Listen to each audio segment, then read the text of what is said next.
Hello दोस्तों, स्वागत है आपका अपने चैनल सिविल हेल्प में। तो मैं स्वागत करता हूँ आपको अपने चैनल पे। ठीक है, तो आज हम जो इंडियन कोस्ट गार्ड का है, ठीक है, जो दूसरा 2025 जो वैकेंसी आई है उसके बारे में हम उसके उसके हम फॉर्म फिलिंग के बारे में प्रोसेस के में हम अच्छे समझेंगे। ठीक है, हम सबसे पहले क्या करेंगे, मेन डेट्स वगैरह देखेंगे। उसके बाद आपको डिस्क्रिप्शन में लिंक दिया रहेगा, वहाँ से आप जाके डिस्क्रिप्शन अपना जो नोटिफिकेशन है उसको अच्छे से पढ़ लीजिए। ठीक है, उसको पढ़ने के बाद और फॉर्म कैसे भरना है वो स्टेप बाय स्टेप मैं बता रहा हूँ। ठीक है, तो चलिए वीडियो को स्टार्ट करते हैं। और अगर यदि आपने अभी तक हमारे चैनल को सब्सक्राइब नहीं किया है तो प्लीज़ सब्सक्राइब कर लीजिए और हमसे जुड़े रहिए इसी प्रकार का नोटिफिकेशन पाने के लिए। ठीक है, तो चलिए देखो मुद्दे पे आते हैं। तो मुद्दा ये है कि सबसे पहले हम थोड़ा सा नोटिफिकेशन देखते हैं। मेन पॉइंट्स की बात करें नोटिफिकेशन आप अपने से जाकर अच्छे से पढ़ लीजिएगा। लेकिन देखो सबसे पहले क्या करें कि ये किसकी वैकेंसी है, जीडी की वैकेंसी है, डीवी की वैकेंसी है। ठीक है, तो जो उसके बाद फिर देखो दूसरा 2025 बैच है। उसके बाद फिर फॉर्म कब से स्टार्ट है, 11 फरवरी 2025 से 25 फरवरी 2025 तक फॉर्म भरा जाएगा। ठीक है, उसके बाद आपका जो एज है वो इसके बीच होना चाहिए, 1 सितंबर 2003 से 31 अगस्त 2007 के बीच में होना चाहिए। ठीक है, अगर आप ओबीसी हैं तो अगर आपका SC/ST हैं तो आपको 5 साल का रिलैक्सेशन मिलेगा, अगर ओबीसी हैं तो 3 साल का रिलैक्सेशन मिलेगा। ठीक है, बाकी ये वैकेंसी की डिटेल्स हैं, ये आपके जीडी की वैकेंसी की डिटेल्स हैं। इसी प्रकार का आपके डीबी की वैकेंसी की डिटेल्स दी हुई है। बाकी सभी चीज़ें आपको नोटिफिकेशन में अच्छे से दी हुई है, आप जाकर एक बार पढ़ लीजिए। ठीक है, तो सबसे पहले हम अपन देखते हैं कि हम फॉर्म कैसे भरें। उसके लिए डिस्क्रिप्शन में दिए गए लिंक से या आप डायरेक्ट गूगल पर सर्च करके भी इस वेबसाइट पे आ सकते हैं, कोस्ट गार्ड। ठीक है, उसके बाद फिर इसमें क्या करना है, सबसे पहले आपको अपना अकाउंट क्रिएट करना है। अकाउंट क्रिएट करने के लिए क्या करेंगे, सबसे पहले आप क्रिएट अकाउंट पे क्लिक करेंगे। उसके बाद अब इसमें देखो क्या क्या डिटेल्स मांगेगा, उसको हम फटाफट भर लेते हैं। क्या है कि आपका जो नाम है 10th की मार्कशीट के हिसाब से भरना है, नाम भर देना है, फादर्स नेम भरना है, मदर्स नेम देना है, फिर अपना नेशनैलिटी सेलेक्ट कर लेना है। ठीक है, इंडियन से अदर जेंडर सेलेक्ट कर लेना है, अपना ईमेल आईडी डालना है, फिर उसी ईमेल आईडी को दोबारा डाल के कंफर्म करना है। उसके बाद फिर अपना मोबाइल नंबर डालना है। उसके बाद फिर देखो यहाँ पे लिखा है वेरीफाई ईमेल एंड मोबाइल। ठीक है, इसका मतलब कि एक बार हम जनरेट OTP पे क्लिक करेंगे तो हमारे ईमेल आईडी पे भी OTP जाएगा और मोबाइल नंबर पे भी OTP जाएगा। ठीक है, उन दोनों OTP को नीचे डालेंगे। को नीचे हम कहाँ डालेंगे, दोनों OTP को हम यहाँ मतलब ईमेल आईडी वाले OTP के यहाँ और SMS वाले OTP मतलब मोबाइल पे जो है उसको यहाँ पे डालेंगे। उसके बाद फिर इसके बारे में आपको कैसे पता चला, इसमें आप सेलेक्ट कर लेना आपको कैसे पता चला। ठीक है, इस हालांकि उसका कोई मतलब नहीं। उसके बाद फिर सबमिट पे क्लिक कर देंगे, फिर आपका जो रजिस्ट्रेशन वो कंप्लीट हो जाएगा। उसके बाद फिर हम फिर आते हैं पीछे वाले पेज पे। तो दोबारा से हम क्या इस पेज पे आ गए। अब इस पेज पे आने के बाद आपको क्या करना है, इसमें अपना ईमेल आईडी डालना है, जो अपने ईमेल आईडी पासवर्ड बनाते समय डाला था। उसके बाद फिर उसी ईमेल आईडी पे आपका एक पासवर्ड आया होगा, वो जो कि सिस्टम जनरेटेड होगा। ठीक है, उस पासवर्ड को इसमें डालेंगे। उसके बाद फिर इस जो कैप्चा है इसको हम क्या करेंगे, यहाँ पे फिल करके उसके बाद फिर लॉगिन पे क्लिक कर देंगे। लॉगिन पे क्लिक करते ही आ जाओगे नेक्स्ट पेज पे। नेक्स्ट पेज में देखो हमारे अब आपको इसमें देखो हमारा कि अपना जो न्यू पासवर्ड है उसको डालना है, फिर उसी न्यू पासवर्ड को दोबारा डाल देना है। जैसे आप अपना पासवर्ड कैसे डालेंगे, जैसे आपका नाम मान लो अनिल है। ठीक है, तो अनिल में एक कैपिटल डालो, NIL स्मॉल हो जाएगा, फिर @ ये वाला साइन जो, ठीक है, ये वाला @ फिर 1 2 3 4 या तो अपना डेट ऑफ बर्थ डाल दो, जो भी है मतलब उसमें सभी कैरेक्टर होने चाहिए। ठीक है, उसके बाद फिर ये कैप्चा को इसमें फिल करके कंटिन्यू पे क्लिक करो। उसके बाद अब देखो इसमें क्या है, देखो अब हम हमारे पास डैशबोर्ड खोला। अब देखो हम क्या करें, सबसे पहले इंस्ट्रक्शन पे आए। ठीक है, तो सभी इंस्ट्रक्शन को अच्छे से पढ़ लेना। उसके बाद फिर ये जो I have read all instruction carefully पे क्लिक करना है। उसके बाद फिर सबमिट पे क्लिक कर देना, तो आप इंस्ट्रक्शन का काम हो जाएगा। आप आ जाओगे पर्सनल इन्फॉर्मेशन वाले पेज पे। अब देखो आपने इंस्ट्रक्शन वाले पे क्लिक कर दिया तो यहाँ पर देखो साइन आ गया, भाई इंस्ट्रक्शन वाला जो है क्लिक हो चुका है। अब क्या है, आपको क्या करना है, अब आपको पर्सनल इन्फॉर्मेशन वाले पेज पे आपको वही भरना है। ठीक है, अब देखो क्या करें, do you have Aadhaar card है तो आप यस करो। ठीक है, आप आधार कार्ड से ही फॉर्म भरो, ज़्यादा अच्छा है, नहीं है तो ये अपना पैन कार्ड यूज़ करो। ठीक है, आधार कार्ड पे क्लिक है। ठीक है, फिर आधार कार्ड नंबर डालना है, फिर आधार कार्ड नंबर को दोबारा डाल देना है। ठीक है, यहाँ पर ब्लू टिक करना है। उसके बाद फिर नेम जो आधार कार्ड पे नेम है उसी नाम को यहाँ पे डालना है। परमानेंट आइडेंटिफिकेशन मार्क यदि कोई है तो डालो, नहीं तो नो आइडेंटिफिकेशन मार्क डालो। ठीक है, वो तो कोई डाल दो, अच्छा ही है। ठीक है, यहाँ पे दूसरा डालो। ठीक है, उसके बाद फिर अपना कैटेगरी सेलेक्ट करो। कैटेगरी सेलेक्ट करने के बाद जैसे कैटेगरी सेलेक्ट करने के लिए आप SC/ST OBC जो इसमें जो भी सिलेक्ट करना होगा, तो आप यदि आप कैटेगरी सेलेक्ट कर रहे हो अनरिजर्व को छोड़ के, जो भी आप कैटेगरी सर्च कर रहे हो, जैसे अपना OBC डाल रहे हो या जो भी डाल रहे हो, अब आपको उसका जो कास्ट सर्टिफिकेट है वो देना पड़ेगा। ठीक है, और देखो इसमें एक चीज़ और दिया है कि अगर आपने OBC सेलेक्ट किया और आप क्रीमी लेयर आपके सर्टिफिकेट पे क्रीमी लेयर लिखा है तो आपको अनरिजर्व कैंडिडेट की तरह ही आपको क्या करना पड़ेगा, अप्लाई करना पड़ेगा। ठीक है, पहले वो सब छोड़ो, इसको आप क्लोज करो। ठीक है, अगर अब चलो मान लो हमने हमारा OBC NCL है, OBC नॉन क्रीमी लेयर है। ठीक है, उसको हमने सेलेक्ट कर लिया। उसके बाद फिर कब सर्टिफिकेट इशू हुआ था, सर्टिफिकेट कैटेगरी वैलिडिटी कब तक है। ठीक है, ठीक है, कैटेगरी वैलिडिटी। उसके बाद फिर वैलिडिटी एंड डेट कब है। उसके बाद फिर ये हो जाएगा। उसके बाद अपना कैटेगरी वाला मामला फेल हो गया, ठीक है। उसके बाद फिर डेट ऑफ बर्थ डालो, proof of date of birth में अपना 10th की मार्कशीट डालो। उसके बाद एज रिलैक्सेशन यदि आपने लिया है तब तो यस करो, नहीं तो कोई बात नहीं, ठीक है। उसके बाद फिर यहाँ पे आप फी वेवर हैं तो यहाँ पर क्लिक कर दीजिए, ठीक है। अपना ऐप सेलेक्ट कर लीजिए। उसके बाद फिर employment type, select employment type, ये यहाँ पे क्लिक करके अपना जो आपका प्रेजेंट कंडीशन है एम्प्लॉयमेंट का उसको सिलेक्ट करो, ठीक है।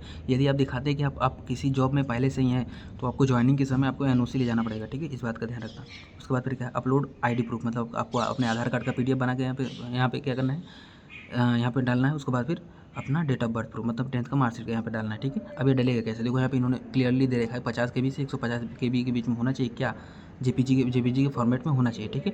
तो सबसे पहले JPG मतलब कि जो अपना फ़ोन से जो फोटो खींचते हो वो, तो फ़ोन से फोटो खींचो। उसके बाद फिर इमेज साइज़ रिड्यूसर या किसी भी ऑनलाइन इमेज रिसाइजर ऐप पे जाकर गूगल पे आप अपनी इमेज को रिसाइज करके डाउनलोड करके आप यहाँ पे क्या करो, फिल कर दो, ठीक है। अगर आपको इसमें समस्या है तो बताना, आपके लिए हम अलग से वीडियो डाल देंगे। और एक बात का ध्यान रखना, जो फॉर्मेट होना चाहिए वो मार्कशीट का ऐसा होना चाहिए, ठीक है। ये नहीं कि कलर ज़्यादा है, हाफ कट है, यानी पूरा एकदम क्लियर आना चाहिए और सब कुछ सही होना चाहिए, नॉर्मल, ठीक है। वो करके उसको अपलोड करके सेव करने के बाद हम आ जाएंगे नेक्स्ट पेज पे। नेक्स्ट पेज में देखो हमारे पास पोस्ट सिलेक्शन वाला, ठीक है। देखो ये दोनों का अब आगे पोस्ट सिलेक्शन में आपको अपना पोस्ट सेलेक्ट करना है। तो जैसे हम लोग 12th पास है, ठीक है, तो हमें GD देना है, ठीक है। तो हम मान लो जिसमें हमारे पास फिजिक्स मैथ है तो हम GD देंगे, ठीक है। हम GD के हिसाब से बता रहे हैं। अगर आप DB के भर रहे हो 10th पास पे तो सेम प्रोसेस आपको DB के लिए भर देना है, ठीक है। क्योंकि सारा डिटेल सब वही रहने वाला है, बस ये पोस्ट सिलेक्शन एक अलग है, ठीक है। तो इसमें हमने सेलेक्ट कर लिया। उसके बाद फिर यहाँ पे सेव करके हमने इसको हम सेव कर लिया। उसके बाद आप देखो अब आपका पोस्ट सिलेक्शन तक हो गया, ठीक है। अब आपको क्वालिफिकेशन डिटेल्स देना है, ठीक है। क्वालिफिकेशन डिटेल में आप क्या करोगे, 10th का डिटेल दो कि do you pass 10th, yes आप 10 में पास हो। उसके बाद फिर बोर्ड दो, सर्टिफिकेट बोर्ड का किस बोर्ड से है उसको सिलेक्ट करो। उसके बाद अपना सर्टिफिकेट नंबर दो। उसके बाद फिर क्या करना है, प्लीज़ इंडिकेट ग्रेडिंग सिस्टम आपका क्या है, परसेंटेज है, ग्रेडिंग से CGPA है, तो अब जो भी है आप इसको सिलेक्ट करके ईयर ऑफ पासिंग करो। जो यहाँ पे एडिशनल मार्कशीट है तो आप यस करो। उसके बाद फिर उसकी भी जानकारी दो, ठीक है। कितने सब्जेक्ट आपके थे, कितने सब्जेक्ट थे 10 में, तो अब हमारे तो जैसे 6 थे तो इसमें हम 6 लिखेंगे, 6 सेलेक्ट करेंगे। तो हमने वहाँ पे क्या किया, 6 सेलेक्ट कर लिया, ठीक है। क्योंकि हमारे 6 सब्जेक्ट थे, ठीक है। 6 सब्जेक्ट सेलेक्ट कर लिए। उसके बाद फिर जो सब्जेक्ट नेम इसमें करोगे उसको फिर कितने मार्क पाए, मैक्सिमम मार्क कितना था, ठीक है। उसके बाद फिर 6 यहाँ पे तो एक ही लाइन जोड़ने के लिए यहाँ पे आप क्लिक करो तो दूसरी लाइन जुड़ जाएगा। फिर दूसरे में दूसरा पूरा भर दो। इसी प्रकार से 6 लाइन बनाकर उसमें सारा डाटा फिल करके आप इसमें सेव पे क्लिक कर दो तो आपका जो 10 का था वो सेव हो जाएगा। उसके बाद खुलेगा 12 का। अब देखो अब 12 को खुल गया, 12 खुल गया। अब हमें 12 का डिटेल सेम डिटेल 12 का देना है। क्या देना है भाई, आप पास हो, ठीक है। बोर्ड का नाम दो, सर्टिफिकेट नंबर दो। उसके बाद आपका सिस्टम क्या है, ग्रेडिंग है, CGPA ग्रेड है वो करो। उसके बाद फिर ईयर ऑफ पासिंग सेलेक्ट करो। आपके पास एडिशनल मार्कशीट हो तो यस करो। उसके बाद आपके 12 में कितने सब्जेक्ट थे, जैसे हमारे तो 5 थे तो इसमें हम 5 सेलेक्ट किए। यहाँ पे एक चीज़ देखोगे कि यहाँ पर दो है, ठीक है। फिजिक्स और मैथमेटिक्स ये अपने से ही सिलेक्टेड है, कंपलसरी है, चूँकि आप GD भरे हो, ठीक है। तो यहाँ पर जो मार्क्स पाए आप कितने पाए हैं, कितने आए हैं, ठीक है, वो करो। उसके बाद फिर अदर जो 3 सब्जेक्ट थे इसमें से 3 डिब्बा बनाकर उसको फिर उसमें कितने थे वो अपना भर दो, ठीक है। उसके बाद फिर आप यहाँ से सेव कर दो तो आपका एजुकेशनल डिटेल्स क्वालिफिकेशन डिटेल्स आपका क्या हो जाएगा, फिल हो जाएगा। क्वालिफिकेशन डिटेल्स फिल होते ही अब आप आ जाओगे नेक्स्ट पेज पे। नेक्स्ट पेज में आपको क्या पूछा जाएगा, कम्युनिकेशन डिटेल में आपको पूछा जाएगा। देखो परमानेंट एड्रेस के बारे में जानकारी दे रहे तो हाउस या स्ट्रीट नंबर डालो, ठीक है। लैंडमार्क डालो, जैसे आप नियर पेट्रोल पंप या जो भी हो, नियर हाइफा होटल जो भी हो, ठीक है। अपना phone number with area code डालो। उसके बाद फिर कंट्री डालो, स्टेट सेलेक्ट करो, डिस्ट्रिक्ट सेलेक्ट करो, फिर सब डिस्ट्रिक्ट सेलेक्ट करो, पिन कोड डालो, पोस्ट ऑफिस डालो, ठीक है। अगर आपको परमानेंट एड्रेस और प्रेजेंट एड्रेस दोनों सेम है तो यहाँ पे चेक कर दो तो वो दोनों इसमें फिल हो जाएगा, ठीक। बाद नीचे आने पे देखो दो तीन ऑप्शन और बचा क्या कि भाई इस डोमिसाइल स्टेट आपको सेलेक्ट करना है, डोमिसाइल डिस्ट्रिक्ट आपको सेलेक्ट करना है। उसके बाद डोमिसाइल सर्टिफिकेट नंबर डालना है, वही क्या जाति प्रमाण पत्र डालना है, ठीक है। नहीं निवास प्रमाण पत्र का जो संख्या इसमें डालोगे। उसके बाद फिर कब इशू हुआ तो वो डालोगे। उसके बाद फिर जो निवास प्रमाण पत्र है आप यहाँ पे क्या करोगे, अपलोड करोगे। कैसे अपलोड होगा, वही पीछे वाला फॉर्मेट में 50 KB के बीच में साइड होना चाहिए, ठीक है। और यहाँ पे क्या वो JPG में होगा, ठीक है। उसके बाद फिर क्या है, यहाँ पे सेव पे क्लिक करो। अब आपको क्या है, अब आपको एडिशनल डिटेल्स कुछ देना है जो ये मांग रहा है, ठीक है। एडिशनल डिटेल्स पे कुछ देना है। क्या मांग रहा है भाई, do you have discharge from any Indian navy army, तो आप भाई नो, अभी हम तो ज्वाइनिंग ही पे आ रहे हैं। यदि आप यस हो तो उसके बारे में डिटेल देना है, नहीं तो फिर नो सेलेक्ट करो, ठीक है। उसके बाद कोई भी आपको कोर्ट से वारंट या समवन भेजा गया है, नो। तो इन सब चीज़ों में देखो बेसिकली आपको एक बार पढ़ लेना है, लेकिन इसमें ये सारी नेगेटिव चीज़ें हैं तो क्या करना है, सब में नो भरना है, ठीक है। पहले बाद में जो होगा देखा जाएगा, ठीक है। उसके बाद फिर क्या है, have you divided by agency of requirement, किसी आप रिक्वायरमेंट द्वारा डिवाइड किए गए हो तो वो भी नो। यहाँ पर सब नो फिल करने के बाद आप एडिशनल सर्टिफिकेट में आप क्या करो, सबमिट पे क्लिक कर दो। आपका लास्ट ऑप्शन बचता है क्या, फोटो और सिग्नेचर, ठीक है। अब आपको फ़ोटो और सिग्नेचर आपको यहाँ पर देना है। तो क्या कैसे होगा, जो आपको जो देखो अब फ़ोटो का देखो 2 चीज़ है। पहला चीज़ जो जेपीजी में होना चाहिए, ठीक है, कोई दिक्कत नहीं। तो जेपीजी मतलब मोबाइल से खींचा गया फ़ोटो, और अगर उसके साइज़ का वाला दिक्कत आ रहा है तो साइज़ वाले कैसे करना है वो भी मैंने आपको बता दिया, ठीक है। अगर आपको दिक्कत हो तो आप बताइए, मैं वो भी आपको सॉल्यूशन किया जाएगा। उसके बाद अब उसका जो फ़ोटो का जो फ़ाइल नेम होना चाहिए, तो फ़ोटो को जैसे आपने खींच लिया, सब कुछ कर लिया, उसके बाद फिर रीनेम में जाकर उसका नेम सेम यही होना चाहिए, तभी जाके से होगा, ठीक है। फ़ोटो वाले में सेम या नेम उसका फ़ाइल नेम दो, और सिग्नेचर वाले फ़ोटो में ये वाला फ़ाइल नेम दो। उसके बाद फिर अपलोड करोगे, ऐसे अपलोड हो जाएगा। उसके बाद फिर यहाँ पे क्या करें, सेव पे क्लिक कर दोगे, फिर आप आ जाओगे नेक्स्ट पेज पे। अब देखो आपको इसमें क्या करना है, अपना लाइव फ़ोटो कुछ देना है, ठीक है। अपना स्टार्ट कैमरा पे क्लिक करो और अपना अपना आई जो अपना आँख है उसे अपना ब्लिंक करते रहो, ठीक है। कम से कम 1 सेकंड तक ऑफ करके ब्लिंक करते रहो। यहाँ पर 3 4 5 फ़ोटो लेगा, उसके बाद फिर अपना सेव कर दो। अब एग्ज़ाम सिटी प्रेफ़रेंस आपको देना है। Exam city preference stage 1 exam city preference, ठीक है। तो किस स्टेट में देना है, किस सिटी में देना है। तो भाई आप जो भी जिस मैं जैसे मैं यूपी से हूँ, तो हम यूपी में किस सिटी से, फिर आप यूपी में की दूसरे सिटी से, यूपी में तीसरे सिटी से, या आप कहीं से भी हो, जैसे आप कहीं रह के पढ़ते हो, जैसे इलाहाबाद में, तो इलाहाबाद में, फिर किस सिटी में, तो आप अपने नियर बाई अपना एग्ज़ाम सिटी सेलेक्ट करके अपना प्रेफ़रेंस दे दो स्टेज 1 के लिए।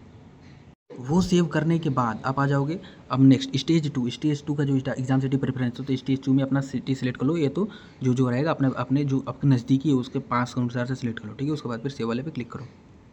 तो सब कुछ होने के बाद सब कुछ एक बार आ जाएगा, ठीक है। तो इसमें सब कुछ अच्छे से अपना देख, अगर आपका अभी भी डाउट है तो आप यहाँ से एडिट कर सकते हो हर एक सेक्शन को, ठीक है। नहीं तो फिर नीचे आओगे। अब आप किस किस स्टेट से किस जगह से क्या करो, फॉर्म भर रहे हो, यहाँ पे भरोगे उस जगह का नाम। जैसे आप यूपी में जैसे वाराणसी से भर रहे हो तो वाराणसी यहाँ पे डाल दो, या अपना इलाहाबाद से भर रहे हो तो इलाहाबाद डाल दो, या ठीक है प्रयागराज डाल दो, जो भी हो। उसके बाद फिर यहाँ पे डेट यहाँ पर ऑटोमेटिक आएगा, ठीक है। उसके बाद फिर इन सभी जगह सभी ब्लॉक्स को ब्लू टिक से टिक चेक करना है। उसके बाद फिर सब कुछ चेक करने के बाद यहाँ पर देखो अब हमें प्रिंट प्रीव्यू पे क्लिक करना है, फिर प्रीव्यू देखना है। प्रीव्यू देखने के बाद देखो आपको कुछ ऐसा दिखेगा। इसमें फिर एक बार इसको फिर पढ़ लेना है अपना, येस नो आपको जैसे अप्रोप्रिएट लगे, ठीक है।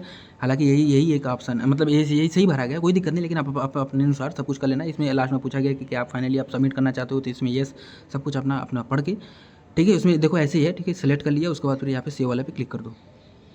सेव पे क्लिक करते देखो आपके पास फिर यही पेज खुलेगा, जिसमें इसमें सब कुछ हम क्या करेंगे, फिर से पढ़ने के बाद यहाँ पर ब्लू टिक सभी चेक बॉक्स को ब्लू कर देंगे। उसके बाद फिर यहाँ पर अगर आप भी आपको एडिट करना है तो एडिट पे जा सकते हो, नहीं तो फिर यहाँ पर कंफर्म डिटेल्स पे क्लिक करो, और यहाँ पे आपका फॉर्म क्या हो जाएगा, सबमिट हो जाएगा। सबमिट होने के बाद आपका मैसेज मतलब आ जाएगा पॉपअप कि भाई आपका सबमिट हो गया। उसके बाद फिर आप क्या करो, प्रोसीड टू पेमेंट, आपको पेमेंट पे आपको प्रोसीड करना है। उसके बाद अब देखो यहाँ पर इस वाले पेज पे आ जाओगे। अब यहाँ पर आने के बाद आप अपना 300 रुपये है, ठीक है, जो आपको जिस कैटेगरी में हो उसके अनुसार, ठीक है। यहाँ पर उसका क्रेडिट कार्ड या नेट बैंकिंग सब कुछ जैसा भी चाहो आप यहाँ से क्या कर सकते हो, यहाँ पे पेमेंट कर सकते हो, ठीक है। तो उम्मीद करता हूँ सब कुछ अच्छे से समझ में आया होगा, ठीक। तो एक बार फॉर्म अच्छे से भरिए, नोटिफिकेशन एक बार अपने से पढ़ लिए, ठीक है, क्योंकि आपको एग्जाम देना है, और अच्छे से पढ़ाई करते रहिए, सफलता जरूर मिलेगी, ठीक है। और अगर अभी तक आपने हमारे चैनल सब्सक्राइब नहीं किया तो प्लीज़ सब्सक्राइब करिए, ताकि इसी प्रकार नोटिफिकेशन आप तक पहुँचते रहे, ठीक है। तो चलिए नेक्स्ट वीडियो में, तब तक के लिए धन्यवाद।